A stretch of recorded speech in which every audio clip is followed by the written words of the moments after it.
Entonces, decíamos que según el tipo de ser vivo va a ser en qué hábitat va a poder vivir.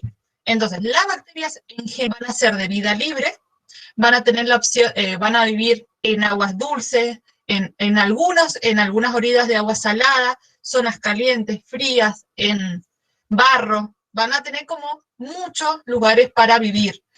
Van a vivir también en la superficie de cortezas, y hay otros que van a vivir en convivencia con otros, como van a ser comensales, esos van a ser, por ejemplo, las bacterias que actúan de degradación en la, ¿sí? Tenemos los hongos y las bacterias que trabajan en la degradación. Después tenemos que están en simbiosis, por ejemplo, en nuestro interior. ¿Qué bacterias tenemos en nuestro interior que funcionan hacia nosotros, digamos, que es un equipo con nosotros? ¿Saben? La flora intestinal, ¿sí? Son bacterias que trabajan a favor de nosotros y a favor de ellas, digamos. Nosotros tenemos una simbiosis. Pero después pueden ser bacterias que pueden comportarse como parásitos, generando algún daño en el ser vivo donde ellos se encuentran. Y otros van a actuar como contaminantes y como patógenos. Es decir, que patógenos ya nos hacemos referencia a que puede provocar la muerte de otro organismo. Parásito, generarle un pequeño daño. Y contaminantes, que pueden contaminar suelos, mares, la atmósfera, cualquier tipo de contaminantes, o también los podemos considerar como contaminantes en la industria alimenticia. Muchas veces las industrias alimenticias o las conservas caseras, muchas veces cuando no alcanzan las características o las medidas o las temperaturas adecuadas, pueden quedar algunas bacterias y al consumirlas nosotros pueden actuar como parásitos en nuestro interior, digamos. Y las arqueas van a ser más extremas, estas se cree que son las más antiguas, entonces van a vivir en ambientes con condiciones extremas. Van a haber algunas que son hipertermófilas.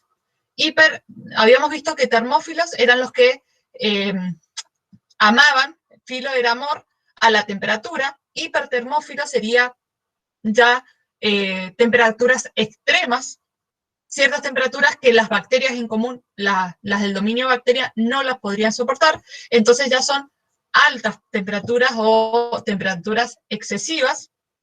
Ciclofilos que van a soportar temperaturas muy bajas, ¿sí? Tenemos los dos extremos con respecto a la temperatura, altas temperaturas y bajas temperaturas, y después otro ambiente extremo donde hay pocos seres vivos, pero existen seres vivos, van a ser en medio halófilos. ¿Sí? Los medios halófilos o los halófilos van a ser los que tienen grandes cantidades de sales y viven en esos ambientes. ¿Qué ambientes se le ocurre al halófilos? ¿O alguno de los tres? ¿Se les ocurre algún ambiente?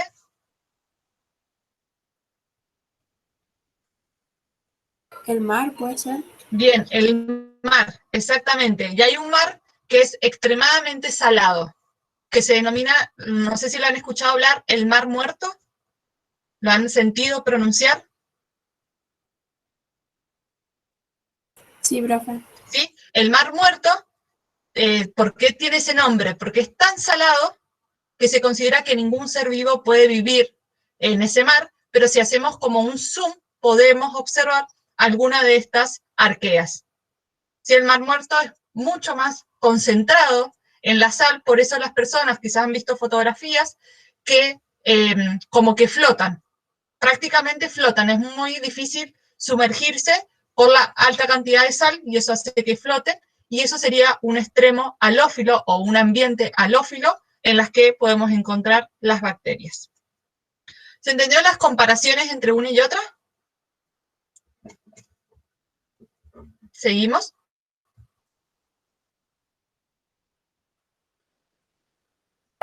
Sí, profe. ¿Sí? Bien. Y esto un paréntesis solo para odonto. Esto no lo van a encontrar los de técnicos en sus cuadernillos, pero ya por definiciones quizás ya lo trabajan.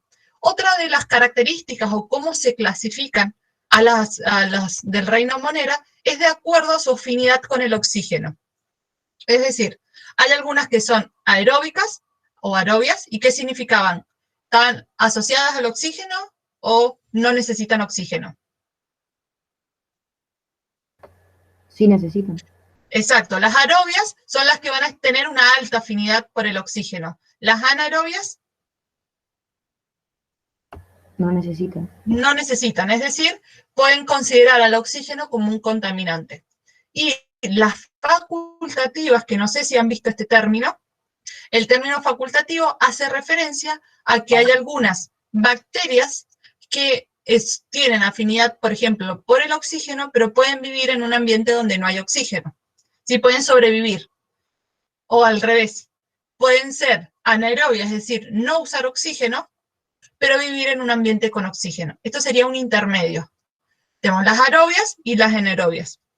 Y a las que solamente pueden estar con oxígeno y si no hay oxígeno se muere, van a ser las aerobias estrictas. Y las anaerobias que viven sin oxígeno y en presencia de oxígeno se mueren, van a ser anaerobias estrictas. ¿Sí? ¿Se entienden estas 5 categorías?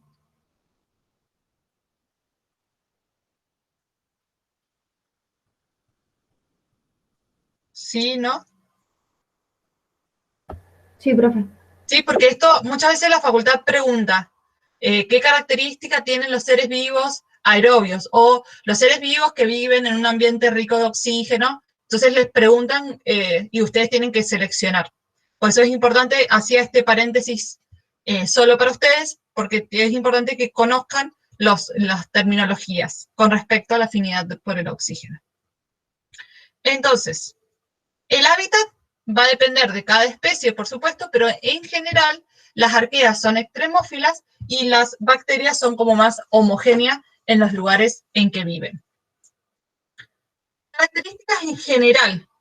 Van a tener un tamaño entre 1 a 3 micrómetros. ¿Ustedes conocen lo que es el micrómetro?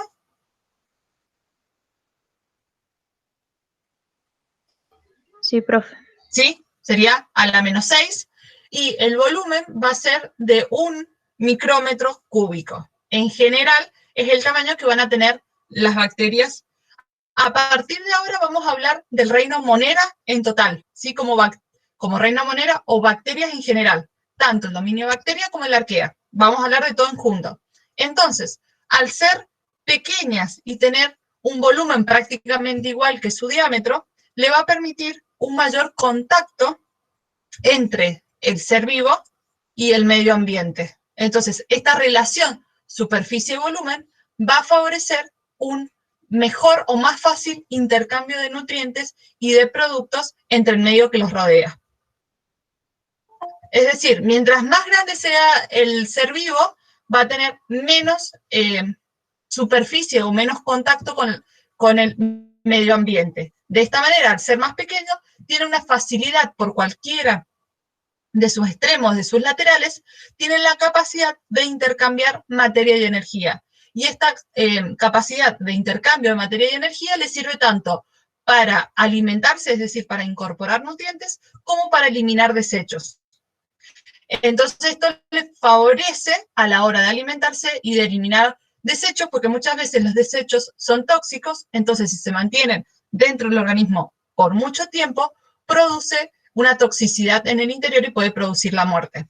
Entonces, esa velocidad en intercambio tiene esos dos factores a favor, a diferencia de otros seres vivos. Porque si yo tengo un ser vivo de mayor tamaño, ¿sí? Imagínense el doble, casi la superficie de contacto va a ser el mismo. Pero acá para llegar al centro, llega rápido. Si yo tengo el doble del tamaño, para llegar al centro se tarda más tiempo. Entonces sería como un beneficio que tienen las bacterias o un beneficio por ser de un tamaño más chico. La morfología celular, como yo les primero del reino monera, ¿qué tenemos? ¿Organismos unicelulares, pluricelulares o ambos? ¿Qué tipo de seres vivos tendremos? Unicelulares. Unicelulares, perfecto. Son todos unicelulares de las células procariotas. Entonces, según la forma que van a tener, es como las podemos denominar. Y además, tienen la capacidad en algunas especies de vivir en conjunto, de unirse y vivir como intentando ser un individuo multicelular, pero son una asociación de células independientes. Entonces, tenemos 4 formas principales. Primero, lo que yo les decía como esferas o cilíndricos, ¿sí? A estos los vamos a llamar cocos. Es la estructura que tienen, forma de esferas y se denominan cocos. Siempre hablando de un individuo, ¿sí? Por separados. Ya vamos a ver que cuando se juntan tienen otro nombre. Por ejemplo, diplococos, que son 2. Un ejemplo es el Streptococcus, que puede generar, por ejemplo, neumonía. Por eso el nombre está asociado a la estructura que tienen. ¿Sí? Streptococcus deviene de cocos.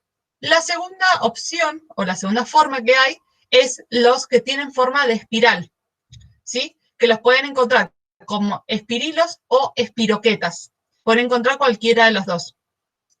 En este caso tenemos 3 ejemplos que están de forma individuales, no están asociadas como en este caso. Uno de los ejemplos es el Triponema pallidium o el Leptospira, que ahí también tenemos el nombre, pira de espiral. Después tenemos las formas de las que son bastones o cilindros.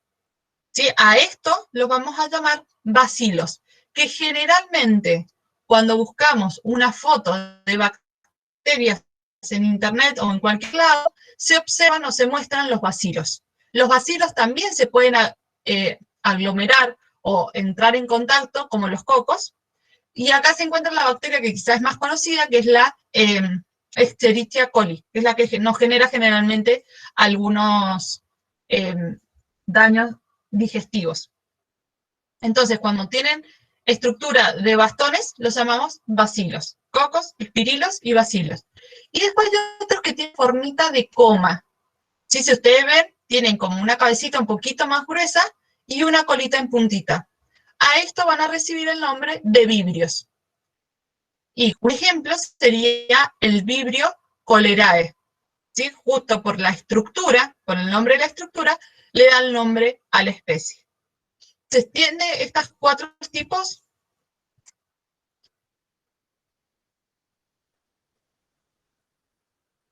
¿Sí? ¿No? Sí, profe. ¿Sí? Bien. Eso entonces serían una clasificación por su morfología. Es decir, cómo yo los observo. No importa dónde viven, cómo viven, de qué se alimentan, de qué no se alimentan. Acá lo importante es uno de los tipos de clasificación es según su morfología. Acá tenemos ejemplos de las células reales. ¿Sí? Venga acá, ¿qué sería esto de las 4? ¿Qué estructura sería? Bacilo. Bacilo, perfecto. ¿La del medio? Cocos. Cocos. ¿Y la última?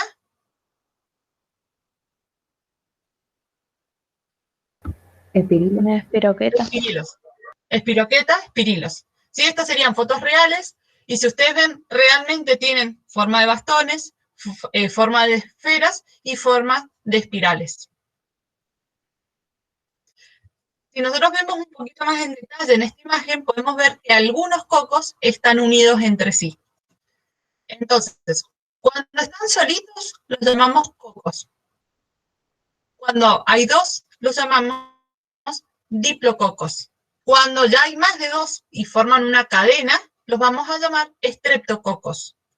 Y cuando están en forma de un racimo, ¿sí? Como el racimo de uva, en vez de estar lineal, están como en la posición de un racimo, los vamos a llamar estafilococos.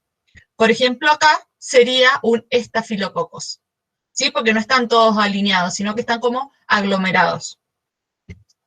Entonces, estas serían las colonias de seres vivos o de bacterias que pueden formar los cocos. Luego tenemos los bacilos. Los bacilos, si están individuales, los denominamos bacilos. Si son de a 2, los vamos a llamar diplobacilos, ¿sí? Está igual que los diplococos. Diplo es de 2. Y después, si ya son cadenas más largas que de 2, ya los llamamos filamentos. Por ejemplo, acá esta que tiene 3, ¿qué sería? ¿Filamento o diplococos? Diplobacilos. Esta que tiene 3 vacilos. Filamento. Filamento. Filamentos, perfecto. Esta que tiene estas 2 cocos, Diplococo. diplococo. Esta que tiene como cadena, ¿se acuerdan? Estreptococo. Estreptococos. Y la que es como en forma de racimo. Estafilococo. Sí, muy bien. ¿Sí? Acá parece más como un cubo, más que como un racimo, pero hace referencia a esta aglomeración. ¿Sí? Que no está en cadena. Esa sería la definición. ¿Por qué les comento esto? Porque les pueden llegar a poner alguna imagen y ustedes tengan que determinar cuál de las dos es. Bien. ¿Ejemplos? Perfecto. ¿Dudas, preguntas, lo que necesiten? ¿Algo que no haya quedado claro, que necesiten que volvamos? Lo que sea, chicas. Por mí no. ¿Seguimos?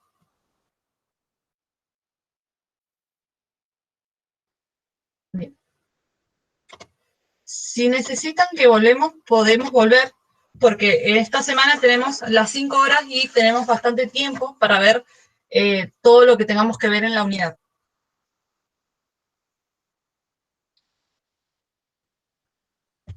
Una aclaración para los chicos de técnicos. Ahí están viendo la presentación, ¿verdad?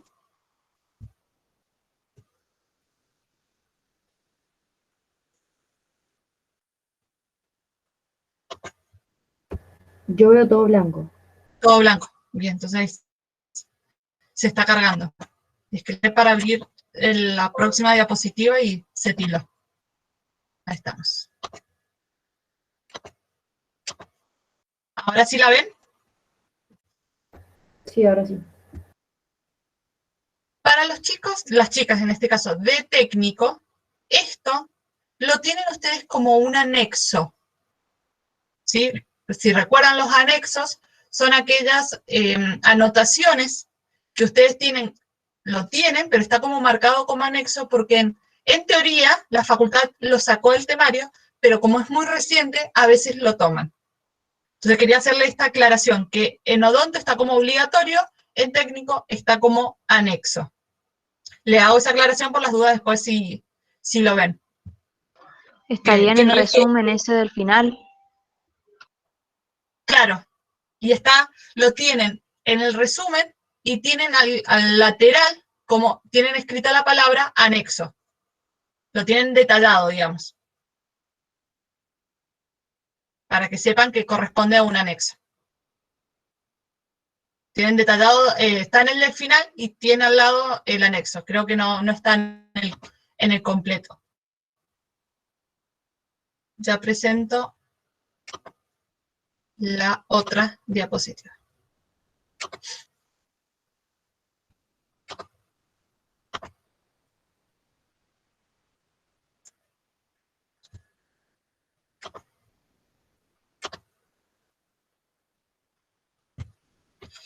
Esperen, casi no las puedo ver. Presentación.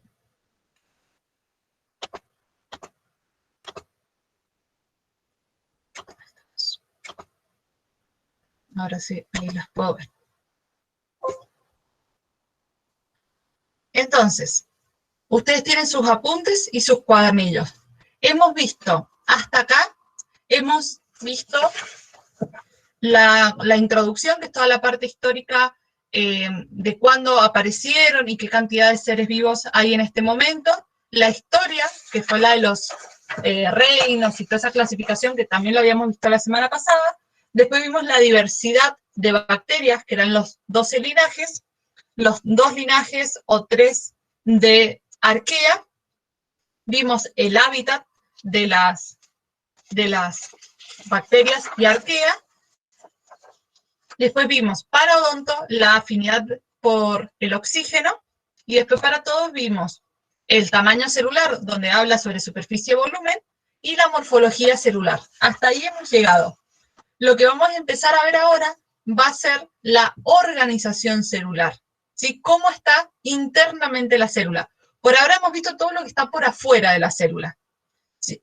Tanto su historia, cómo se observaba, cómo la clasifico según lo que observo. Ahora vamos a ver que existen otras clasificaciones, o a las clasificaciones con las que observamos se le agregan otros detalles de la membrana celular, de la pared celular.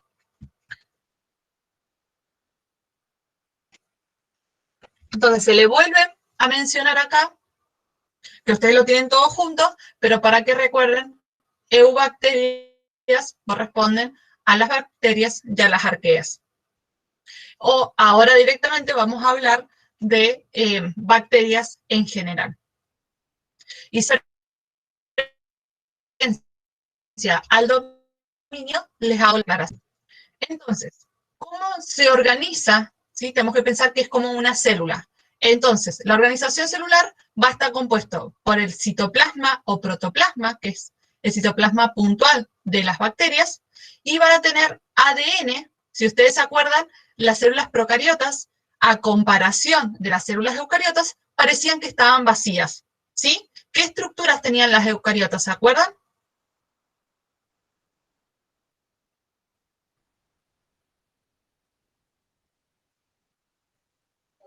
Tenían un núcleo definido.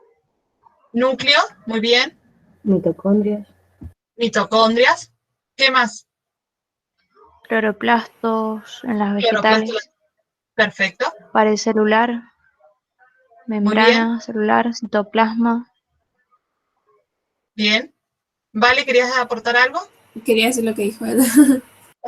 Bien, ¿alguna otra que se acuerdan? ¿Se acuerdan del aparato de? De Golgi. Golgi. El retículo Bien. endoplasmático. Perfecto, el liso, el rugoso. Todo eso lo teníamos en las células eucariotas. En las células procariotas era más simple porque no tenían tantas estructuras. Por ejemplo, no estaba el núcleo.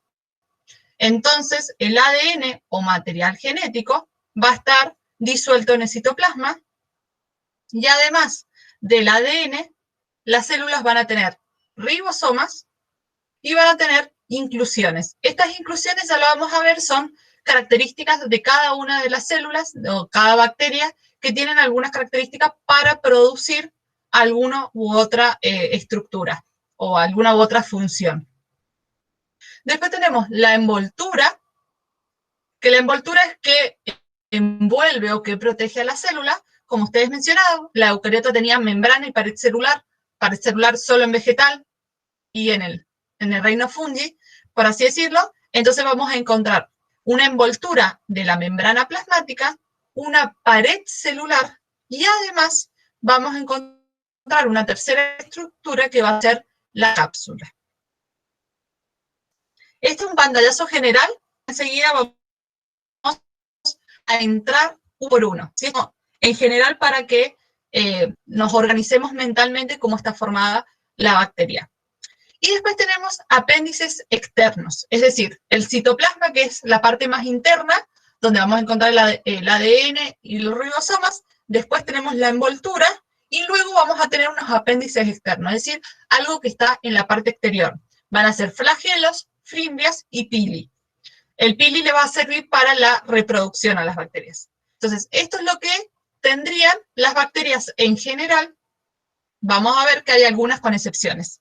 Si se acuerdan, habíamos visto en el dominio bacteria, la bacteria sin pared celular. ¿Sí? El micoplasma no tenía pared celular. Entonces vamos a ver que en algunas hay excepciones, pero en general todas estas son las estructuras que van a tener. No recuerdo si ustedes vieron en detalle las estructuras cuando vieron célula procariota. No sé si ustedes recuerdan.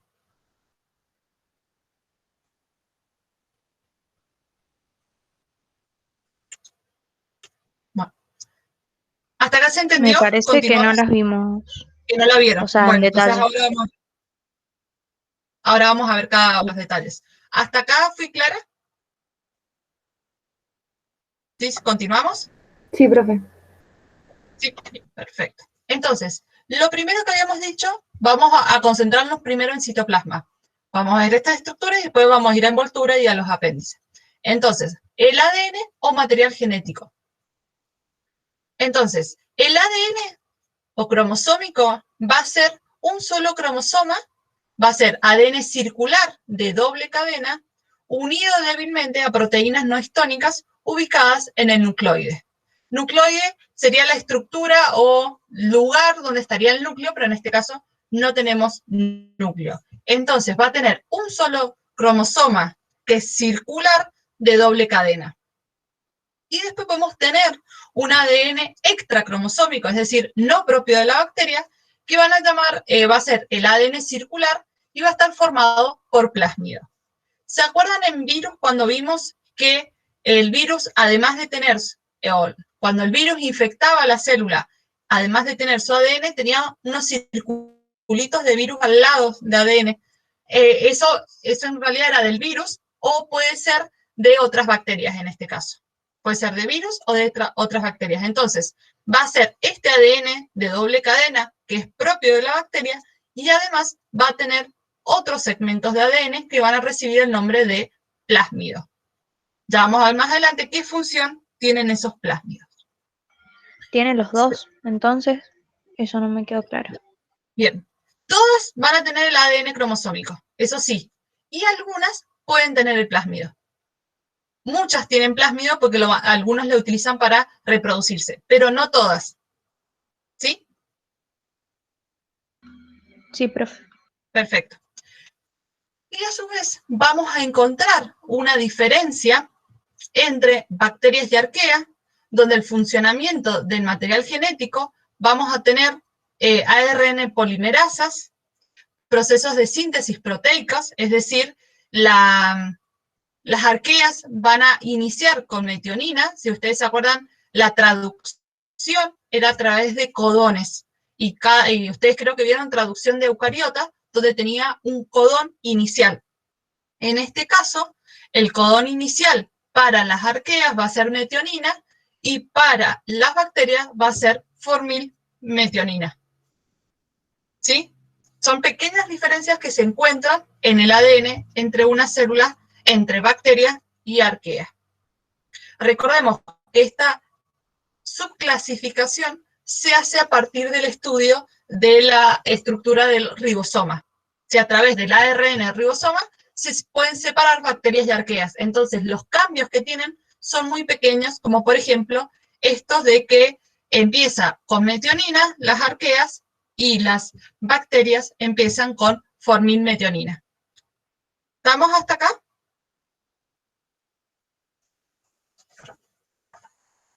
¿Sí? ¿Seguimos? Sí. Sí. Bien. Acá tenemos los ribosomas. Tenemos el ribosoma de 70S, que sería la subunidad. El 70S sería todo el ribosoma. A su vez tenemos un ribosoma que es la estructura mayor de 50S y un ribosoma, una estructura menor, que es de 30S. Esto es hablando de ribosomas procariotas, ¿sí? Porque el eucariota tenían otros tamaños. Entonces, la diferencia entre ambas tienen el mismo, ¿sí? Nada más que tienen pequeños cambios en el interior, pero el tamaño de las estructuras son iguales. La diferencia es que en bacterias van a ser sensibles a la toxina diftérica y en arquea van a mostrar formas más variables y no van a ser sensibles a esta toxina y permiten tener una mayor variabilidad en las secuencias que forma el ARN ribosomal. ¿Sí? En estas secuencias, esta de 23S y este de 16S, es donde más se va a encontrar la variabilidad entre arqueas y bacterias. Sí, va a haber una diferencia en las bases nitrogenadas. ¿Sí? ¿Estamos? Sí, profe. ¿Necesitan que repita? Entonces, en el citoplasma dijimos que íbamos a encontrar material genético, ribosomas e inclusiones. Material genético, ahí vimos con sus pequeños cambios entre uno y el otro. Ribosomas, que también ahí vemos los cambios que han tenido. Y por último, las inclusiones. Las inclusiones van a ser gránulos que pueden ocupar gran parte de la célula. Una célula puede tener muchos gránulos o muy poquitos o ninguno. Entonces, estos gránulos van a servir, tienen como distintas funciones. Pueden ser, el más común es de reservas, sustancias de reserva como el glucógeno, polibeta hidrobutirato, los polifosfatos o azufres elemental. Es decir, las bacterias, algunas viven en ambientes rodeadas de azufre, por ejemplo, entonces van a hacer inclusiones, que serían como unas pelotitas internas que tienen, y van a reservar oxígeno, azufre, lípidos, glucógeno, ¿sí? Son de reserva, que lo van a utilizar más tarde. O también pueden ser pigmentos fotosintéticos, como por ejemplo las cianobacterias van a tener estas inclusiones que van a tener pigmentos fotosintéticos que le va a permitir, cuando fuera necesario, realizar la fotosíntesis. O vesículas de gas, que lo que hace la célula es englobar gases, ¿sí? O englobar el medio ambiente, una vesícula de gas, y lo que permite esa vesícula de gas es una flotabilidad. Cuando ya no la necesita más o prefiere como hundirse en el ambiente en el que está, lo que hace es liberar esta burbuja y cuando necesita subir, empieza a englobar distintas burbujas. ¿Queda claro lo de las inclusiones? Sí, profe. ¿Sí? Bien, entonces las inclusiones van a ser como anexos que va a ir agregando a la bacteria según las necesidades que tenga y la capacidad, por supuesto, que tenga. Después tenemos la membrana plasmática y la envoltura. Esta parte de envoltura. Dijimos que teníamos tres partes: membrana plasmática, pared celular y cápsula. Vamos a empezar con la membrana plasmática. La membrana plasmática es donde más diferencias podemos encontrar. Entonces, ¿qué diferencias se pueden observar o podemos encontrar? Las eubacterias van a tener una doble capa lipídica con polilípidos de ácidos grasos lineal, fosfolípidos de ácidos grasos lineales unidos al glicerol por unión tipo éster. Es decir, doble capa lipídica. Acá tengo una capa, esta es la otra capa, ¿sí? Entonces se dice que tengo doble capa fosfolipídica y que a su vez estos el fósforo y los lípidos van a estar unidos a través de uniones éster. Esto es algo que comparten las bacterias y las eucariotas. Es algo que tienen en común. Y después, las arqueobacterias pueden tener una capa doble o una capa simple, ¿sí? Una capa lipídica doble o simple. Entonces vamos a tener lípidos polares formados por hidrocarburos largos y ramificados de tipo isoprenoide unido al glicerol por unión éter. Y acá tenemos un ejemplo de una capa monolipídica donde tenemos fosfolípidos largos, ¿sí? Y que son polares, por eso encontramos las dos uniones y acá están como unidos. Y estas van a tener uniones de tipo éter. Acá tendríamos la membrana de las eubacterias y acá van a tener una unión tipo éter que depende de los elementos que hay. Y acá van a tener, perdón, esta es de unión éster y esta que tenemos acá va a ser una unión éter. Entonces, según el tipo de unión, es la que van a formar. Estas cadenas son mucho más largas que estas que son más cortas.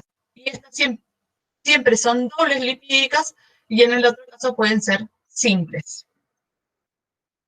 En ambos casos, ninguna de las dos tienen colesterol, excepto en las eubacterias el micoplasma, ¿sí? Que fue el ejemplo que vimos que no tenía pared y todas esas cosas. Esa sería la excepción. ¿Se vio la diferencia entre una capa y la otra? O sea, entre las dos membranas celulares.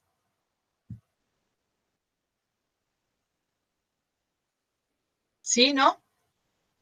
Sí, profe. ¿Sí? ¿Necesitan que repasemos o está bien? Bien, Sofi, gracias la respuesta. Y lo que ustedes tienen acá abajo, ¿sí? Esto los tienen ambas carreras. Esto es un anexo, ¿sí? Lo tienen en sus apuntes y tiene una flechita donde dice anexo. Pero igual lo vamos a ver, pero es para que también se ubiquen. ¿Por qué les hago estas aclaraciones? Porque quizás creen que todo esto va y cuando van al cuadernillo ven que está el anexo y se pierden o marean un poco. Entonces tenemos la membrana plasmática de las aeróbicas, ¿sí? De las bacterias aeróbicas o aeróbicas, van a tener enzimas para la respiración celular en la membrana plasmática. Si ustedes recuerdan, la respiración celular en eucariotas, ¿dónde ocurría? ¿En qué estructura? ¿Se acuerdan? En la mitocondria. Muy bien, en la mitocondria. ¿Vale? ¿Ibas a mencionar mitocondria? Sí, Bien, entonces, en las procariotas no hay mitocondria. Entonces, las bacterias tienen que reemplazar la mitocondria. ¿Qué hacen? Realizan la respiración celular en la membrana celular a través de enzimas especiales que están presentes en la membrana celular de las bacterias aeróbicas y van a permitir que se realice la respiración celular. Lo mismo va a pasar con la fotosíntesis. Si ustedes se acuerdan, la fotosíntesis, ¿en qué estructura pasaba en las células vegetales? en los cloroplastos. En los cloroplastos, muy bien. Entonces, en las células procariotas no hay cloroplasto, entonces lo que hace la célula modifica o agrega enzimas en su membrana celular para permitir, su membrana celular o plasmática, para permitir el proceso de fotosíntesis. Y puntualmente, las cianobacterias van a formar algo que se llama carboxisomas, que dice en el citosol. Los carboxisomas van a ser una invaginación que va a tener citoplasma y además va a tener ciertos tipos de pigmentos que le va a permitir a la planta fijar el dióxido de carbono para poder realizar la fotosíntesis y se van a producir algunas especies como tilacoides simulando a la membrana, al cloroplasto, y todo este aparato como casero, por así decirlo, va a permitir realizar la fotosíntesis. ¿Sí? ¿Qué es lo que hacen? En general, tienen enzimas en la membrana celular, pero hay algunas, como las cianobacterias, que son especialistas en fotosíntesis, como no tienen cloroplasto, van a como crear un cloroplasto artificial. Como más casero. Entonces, a través de las invaginaciones y a través de algunos pigmentos, van a ir recapitulando, uniendo para producir la fotosíntesis. ¿Hasta acá vamos bien?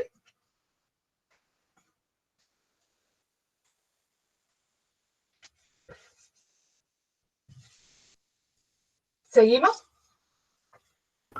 Sí. ¿Sí? Bien. Entonces, acá empezamos a ver algunas diferencias entre bacterias y arqueas, pero a la vez similitudes entre bacterias y eucariontes. Por eso están estos tres grandes grupos. Por estas estructuras, por ejemplo, es unas cosas que las diferencian, por eso tenemos eucariotas y procariotas, bacterias y arqueas. La otra estructura tendríamos la pared celular. ¿Qué es más externa, la pared celular o la membrana celular?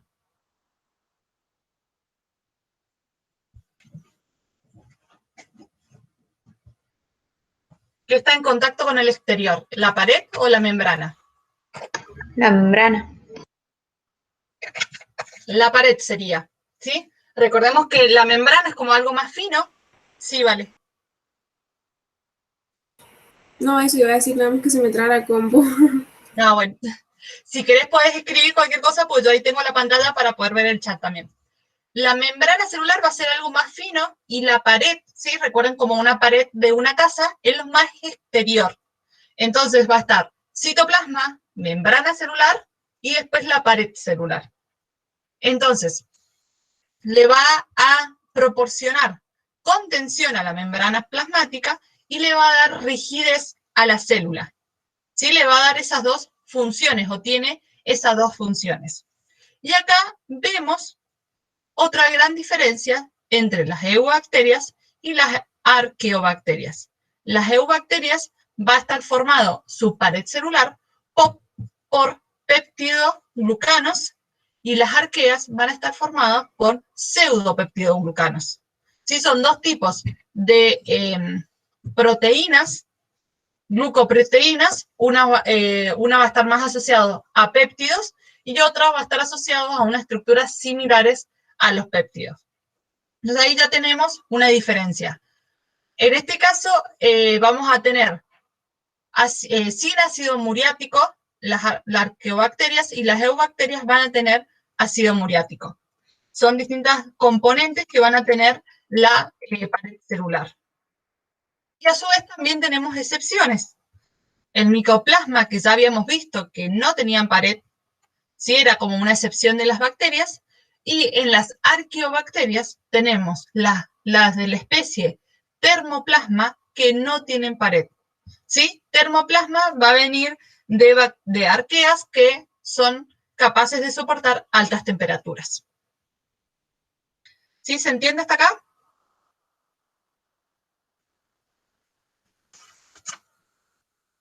¿Seguimos?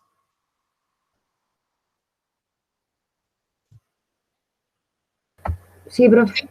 Bien.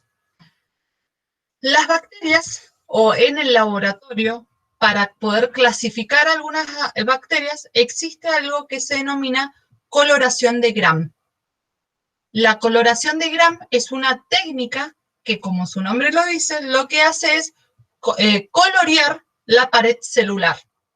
Pero solamente, o es más frecuente esta coloración positiva en las eubacterias. A ver si acá tenemos... No recordaba si tenía una imagen.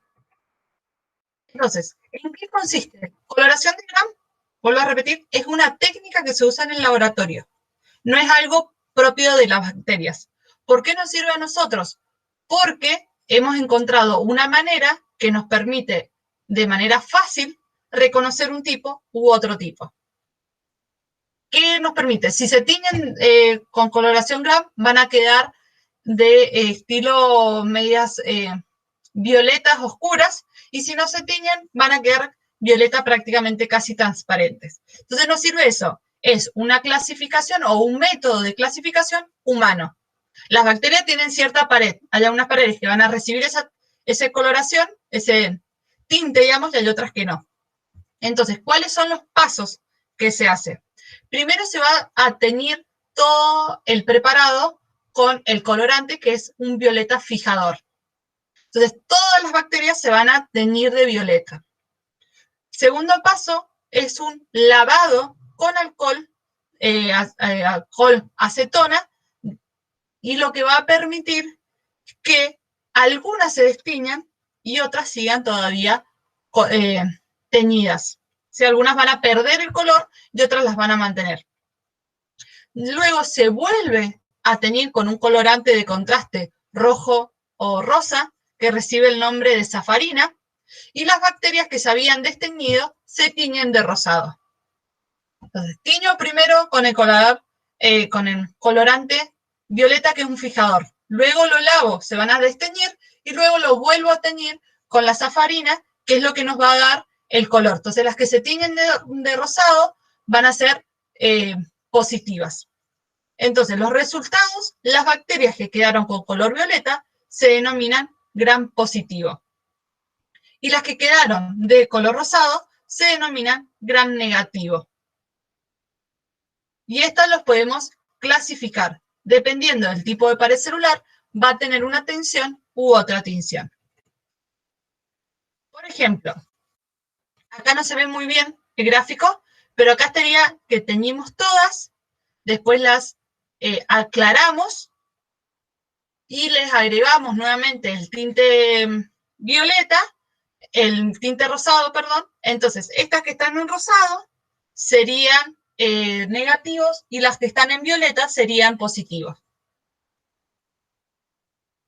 ¿Sí se entiende? Perdón, estas que estarían en violeta. Entonces, tiño todas. Les pongo el alcohol va a hacer que algunas se destiñan. Cuando se destiñan le pongo el pigmento de la safarina rosado y lo que me va a distinguir son las bacterias gram positiva, las que están en violeta, y gram negativa, las que están en rosada. ¿Se entiende la tinción de gram?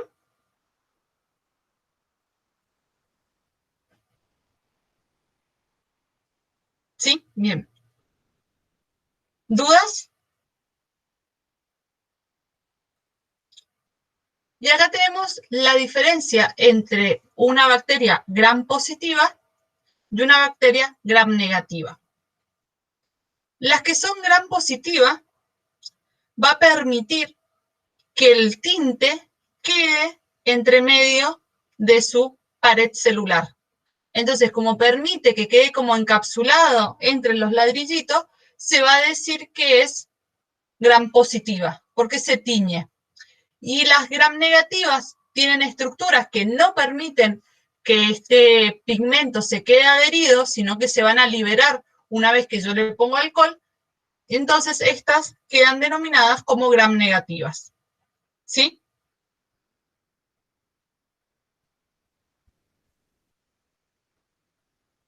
¿Seguimos?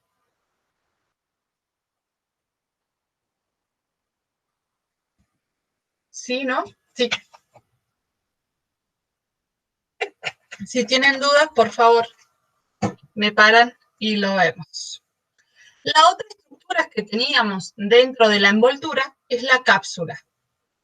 La cápsula no está en todos los procariotas, sino que en algunos. Entonces, algunos procariotas, la mayoría, es como una gelatina que van a liberar. Esa gelatina va a estar alrededor de la pared celular. ¿Sí? Imaginemos que tenemos esta. Va a liberar esta capa mucilaginosa. Se va a ubicar alrededor de esta capsa, esta pared celular, y puede formar dos estructuras. Si es una capa mucosa puede ser fina y flexible. Entonces, si es poca la cantidad de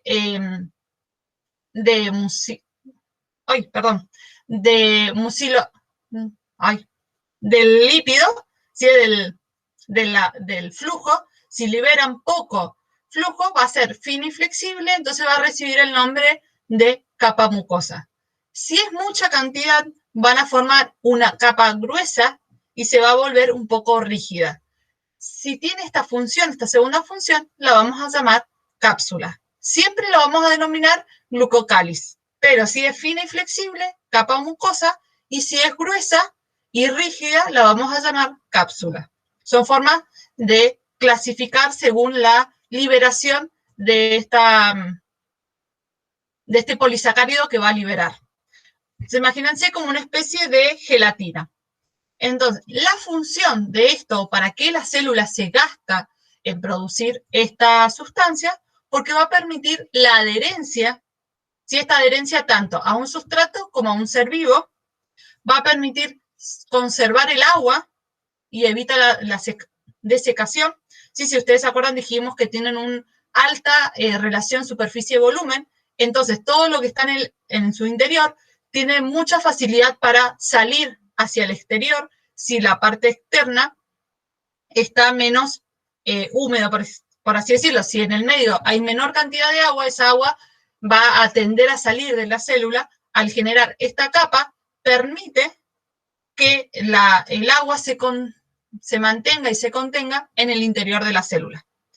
Y a su vez va a darle una resistencia hacia la fagocitosis. La fagocitosis va a ser el proceso en el cual otro ser vivo la puede deglutir, ¿sí? La puede como comer. Entonces, al aumentar la resistencia a la fagocitosis, se vuelven también un poco más virulentas, son más difíciles de destruir, entonces tienen como un mayor nivel de supervivencia. ¿Se entendió lo de la cápsula?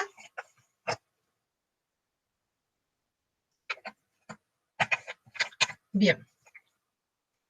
Esa sería la última estructura con respecto a la parte central que habíamos visto, que era de envoltura. Ya vimos citoplasma y protoplasma.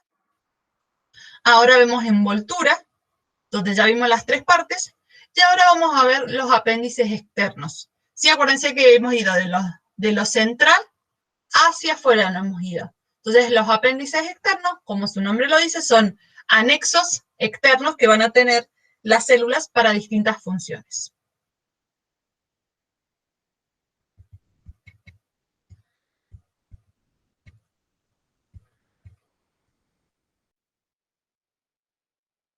Acá tenemos los apéndices en general para verlos.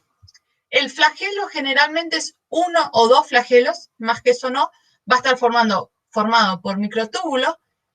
Generalmente es largo y es grueso. Las fimbrias son generalmente numerosas, como vemos en este caso, y son pequeñas.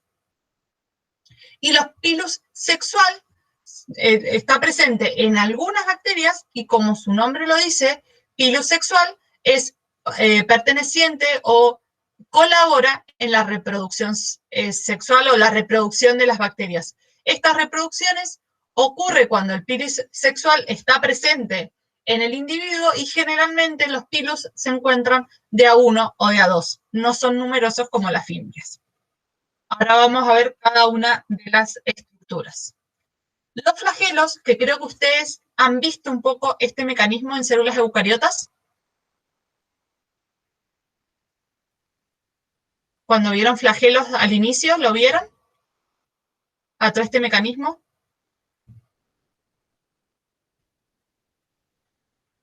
¿Recuerdan o no recuerdan?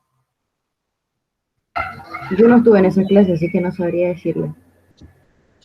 Si la memoria no me falla, esto lo vieron con la estructura del flagelo en eucariotas.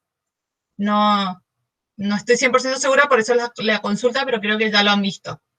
Entonces, los flagelos van a ser estructuras filamentosas, porque tienen forma de filamento, proteicas, y que van a estar desnudas, no van a tener una cobertura extra. ¿Qué quiere decir desnuda? La membrana celular o la pared celular va a incluir hasta esa parte. Si el flagelo se dice que está desnudo porque no está cubierto por la membrana celular o la pared celular en este caso.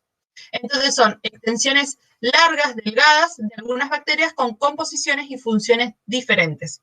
Depende de qué bacteria va a ser la función que se entiende, pero generalmente se encuentran en pocos números, en uno o pocos números. Generalmente tienen la ubicación en el polo de la célula. Este sería, en este ejemplo, sería que el flagelo se encuentra en el polo de la célula, es decir, en el extremo. Podemos tener, por ejemplo, dos flagelos en esta sección, o podemos tener un flagelo en cada polo, o si no, en la superficie de la célula, en distintos lugares, como alrededor de toda la célula, pero a diferencia de la fibra, serían largos. La función va a ser la movilidad. Cuando piensen en flagelos o piensen cuál sería la función, piensen, por ejemplo, en el espermatozoide, que el espermatozoide tiene una cabeza y una cola. Esa cola es un flagelo. ¿Y cuál es la función? Es permitirle la movilidad en la célula. Entonces, en las bacterias, los flagelos también le van a dar movilidad. Puntualmente, su estructura va a estar compuesto por un filamento de 3 cadenas de flagelina, que son proteínas globulares, y va a estar formado en una triple hélice en el ápice. Sería casi una triple hélice en el ápice. Va a tener un gancho y ese gancho se va a unir a la parte inferior o se va a unir a la célula y desde la parte de la célula va a salir y va a permitir el movimiento del flagelo y por lo tanto el movimiento de la célula o del ser vivo. Y el cuerpo basal va a estar compuesto por o fijados en la membrana celular y en la pared celular, lo que le permite tener un motor de rotación y esa energía que va a obtener la bacteria, en este caso, o la célula, a través de la quimiosíntesis, a través de esa energía que va a generar consumiendo ciertos elementos, la va después a desplazar hacia el flagelo y lo que va a permitir el movimiento del flagelo y por lo tanto el movimiento de la célula. ¿Sí? ¿Acá estamos?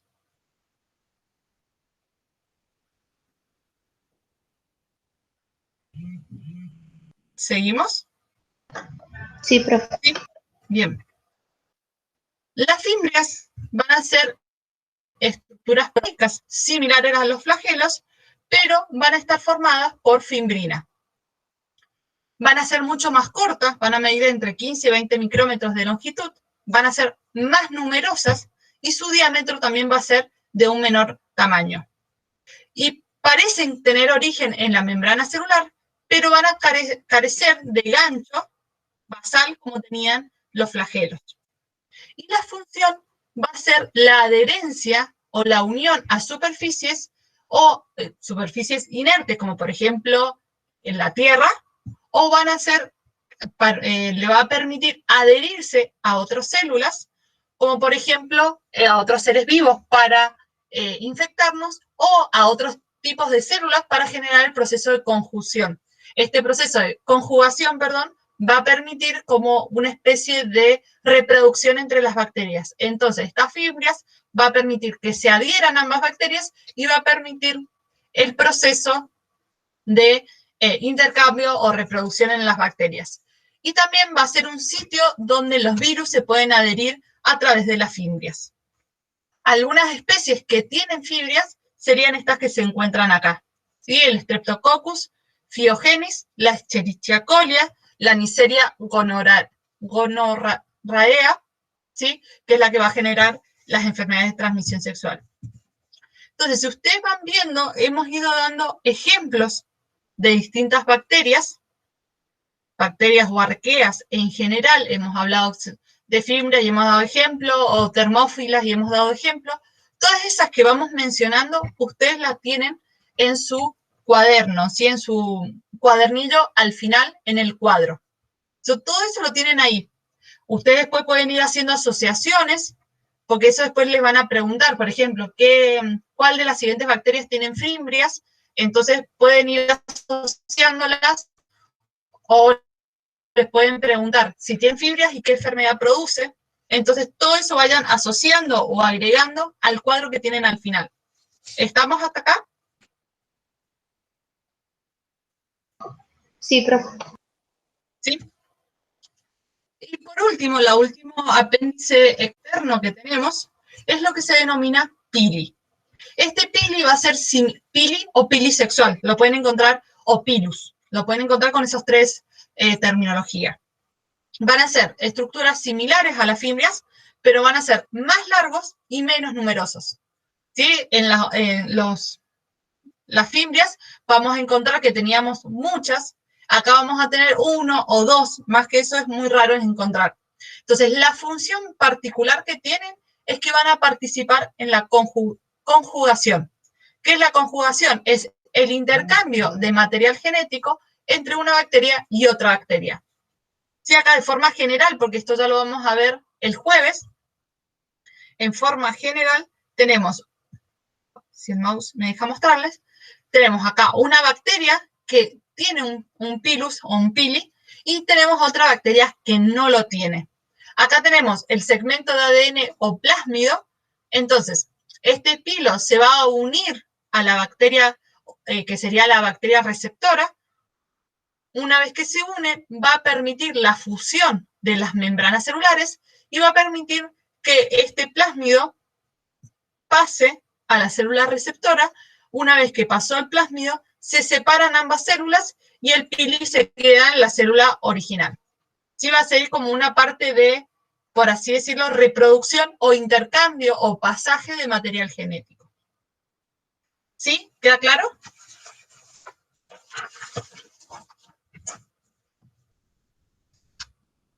¿Seguimos? Sí. ¿Sí? Y por último, tenemos la formación de endosporas.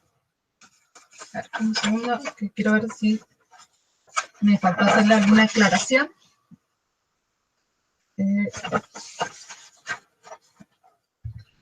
La formación de endosporas van a ser, endos son interior, entonces va a ser unas esporas formadas internamente, donde van a ser estructuras resistentes que algunas bacterias forman en condiciones desfavorables.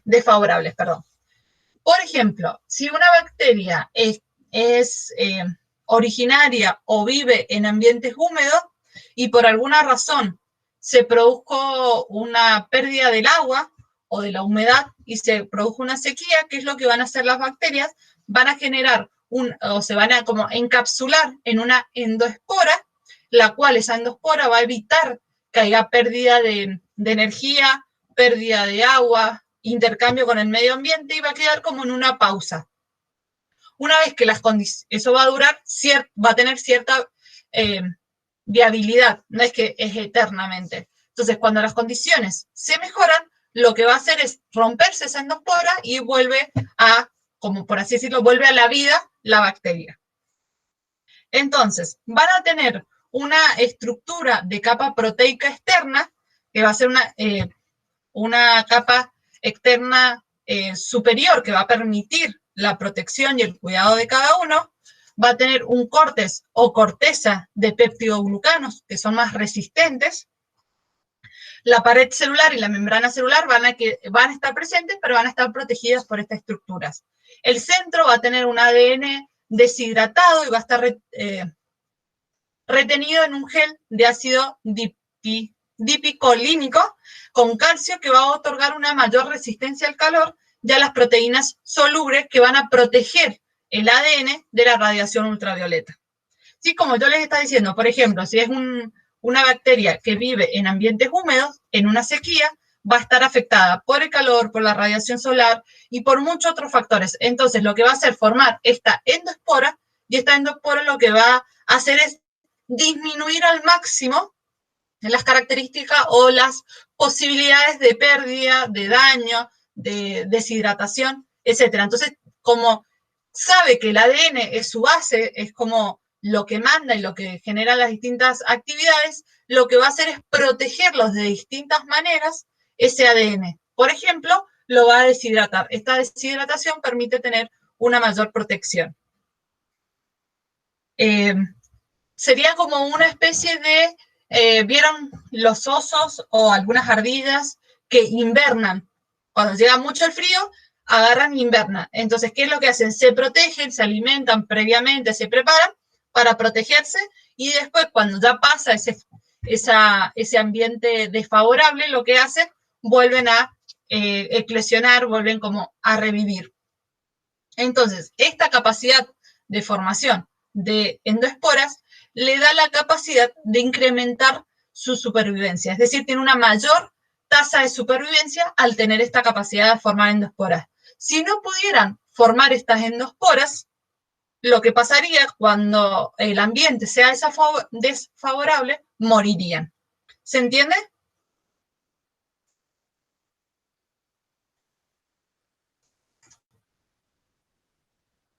Sí. ¿Sí?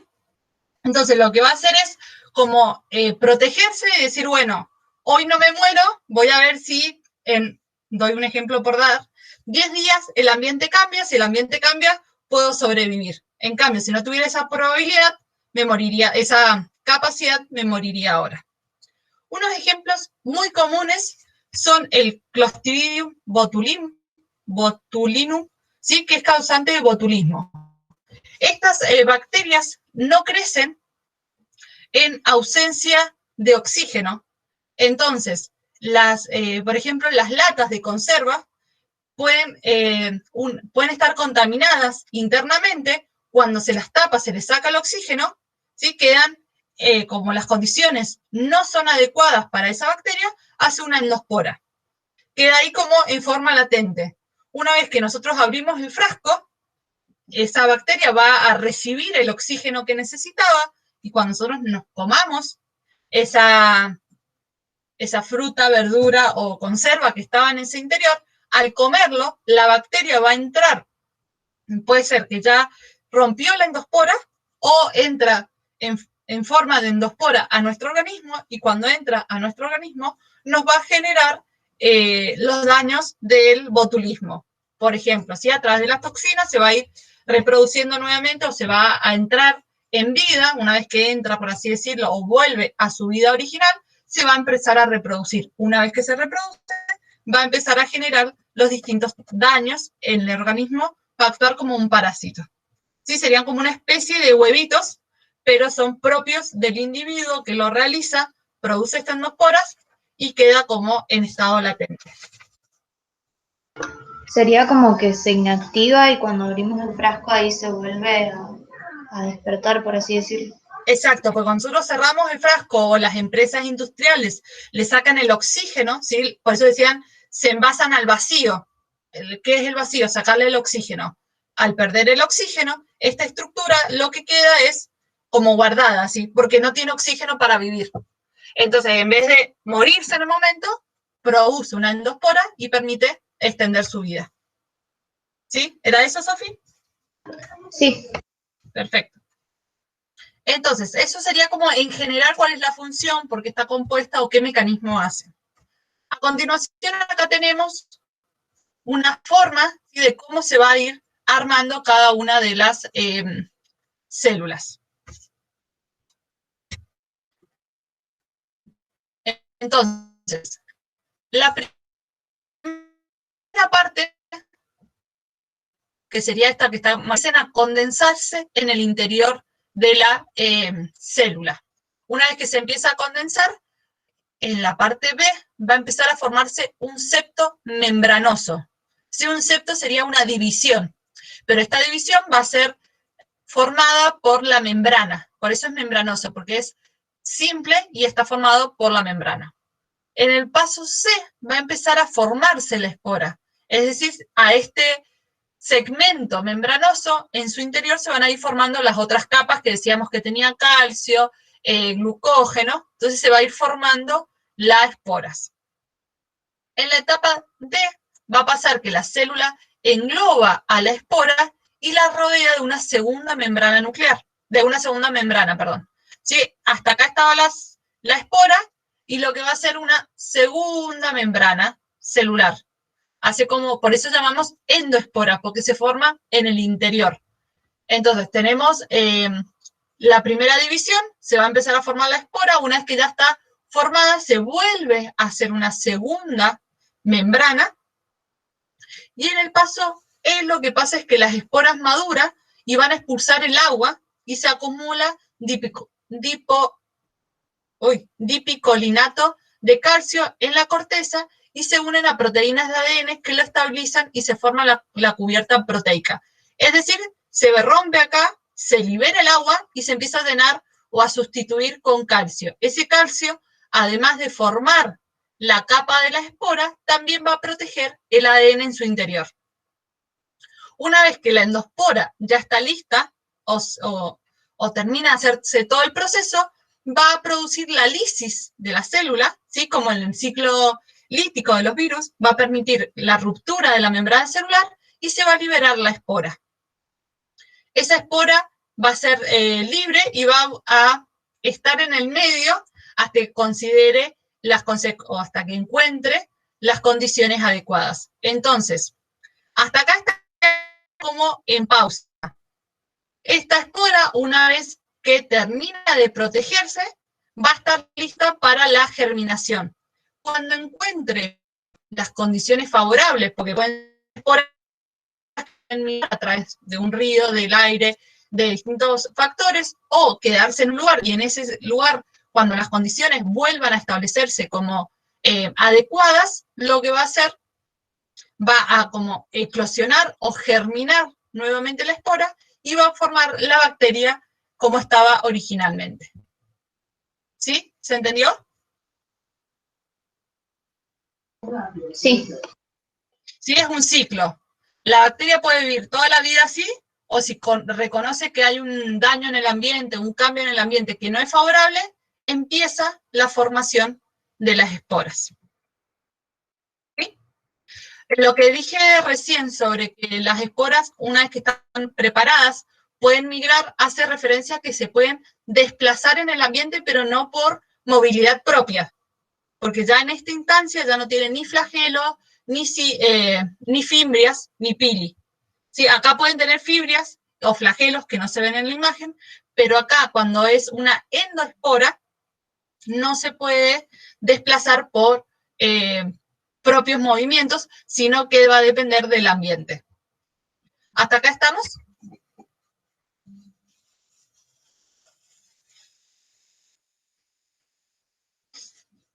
¿Alguna duda? ¿Quieren que reveamos algo? ¿Sí, no? Que cada una me dé la Por opinión. mí no. ¿El resto? ¿O si No, quiere profe, escribir? por mí No. no. No, profe.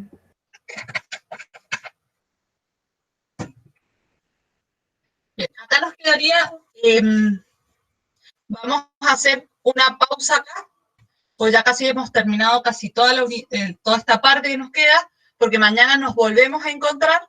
Entonces, si pueden en este tiempo, intenten leer lo que hemos leído hasta acá, lo que hemos trabajado hasta acá, porque mañana lo que nos queda, tenemos 1 hora y media de clase, lo que nos queda es cortito, y una vez que termine de explicarles lo que nos queda, vamos a hacer como una clase de consulta.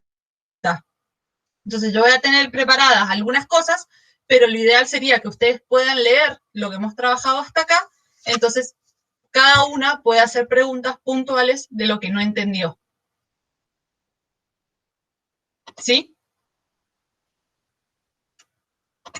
Bueno, profe. Si ninguna tiene ninguna consulta hasta acá, terminamos hasta acá y continuamos la mañana, que nosotros mañana tenemos clase. Profe,